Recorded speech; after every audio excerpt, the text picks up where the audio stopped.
இந்திய இறையாண்மை, தேசிய ஒருமைப்பாடு, நாட்டுப்பற்று எல்லாம் பேசுகிற காங்கிரஸோ இல்லை பாரதிய ஜனதாவோ கர்நாடகா என்று வருகிற போது அந்த மாநில கட்சியாக மாறிவிடும். இது காங்கிரஸோ அல்லது கம்யூனிஸ்டோ கேரளா என்று வரும்போது அந்த மாநில கட்சியாக மாறிவிடும். இது நீண்ட காலமாக இருக்கிறது.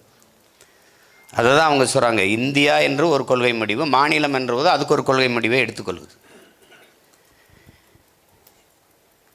இப்போது பாரதிய ஜனதா எதிர்க்கட்சி என்றால் காங்கிரஸ் என்ன முடிவு எடுக்குதோ அதே முடிவோடு தான் ஒத்துப்போகும்.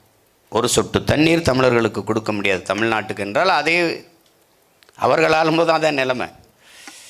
இப்போ நமக்கு என்ன பேரவளம் எதனால் நிகழுது அப்படின்னா, ஒரு சொட்டு தண்ணீர் கிடையாது அப்படின்னா உன்னோட கூட்டும் இல்லை, உனக்கு சீட்டும் இல்லைன்னு சொல்ல இங்கே ஒரு கட்சி இல்லை. பிரச்சனை அதுதான் இருக்கிற சிக்கல். ஒரே ரேஷன் கார்டு, ஒரே கல்விக் கொள்கை, ஒரே தேர்தல் வருது, ஒரே வரி எல்லாம் இருக்குது. ஆனால் தண்ணி மட்டும் அந்தந்த மாநிலத்துக்கு. நம்முடைய வளங்களை எடுத்துக்கங்க, நெய்வேலி பழுப்பு நிலக்கரி எல்லாருக்கும், நரிமணம் பெட்ரோல் எல்லாருக்கும், மீத்தேன் ஈத்தேன் எல்லாருக்கும், அணு உலை மின்சாரம் எல்லாருக்கும், அடல் புனல் மின்சாரம் எல்லாருக்கும்.